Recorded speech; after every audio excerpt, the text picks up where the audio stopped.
Today on D&D Academia, we discuss the spell Mage Hand. The spell can be found in your textbook, the Player's Handbook. It is a cantrip from the School of Conjuration with a casting time of 1 action and a duration of 1 minute.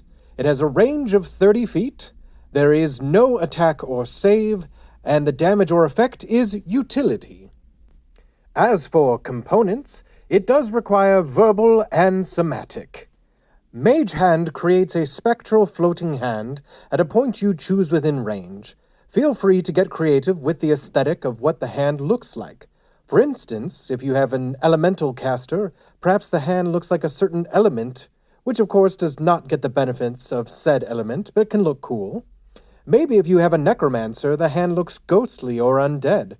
There are lots of ways you can go with this, so feel free to be creative. Now do remember, spectral does not mean invisible. There are some feats and abilities that can make your mage hand invisible, but it doesn't start that way. The hand itself lasts for the duration of 1 minute or until you dismiss it as an action.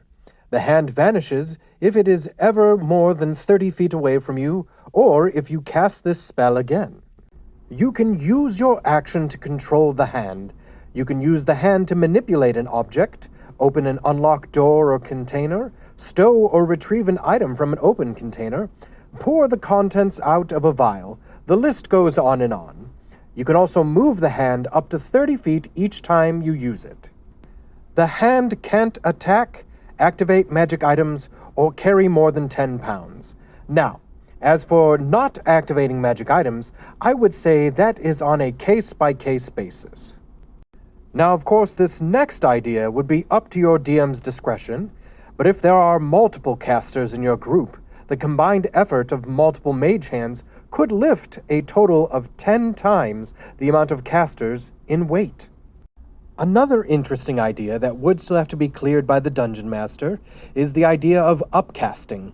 Obviously, since it is a cantrip, it doesn't cost anything, so it would have to be figured out, but you could create some sort of scale up until about 5th level, where perhaps Mage Hand becomes Bigby's Hand. There could be ways of it carrying more, or somehow doing more damage, or maybe even creating 2 or more hands. Now, another topic that seems to have a lot of debate is whether or not you need to see where you're casting Mage Hand. The spell states that you can cast it within range, so I would assume that you don't actually need to see where it's being casted.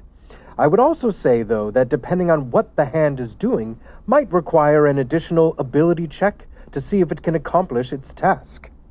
Mage Hand could even be used for something as silly as rock, paper, scissors, or as serious as a mage that can only use sign language to speak.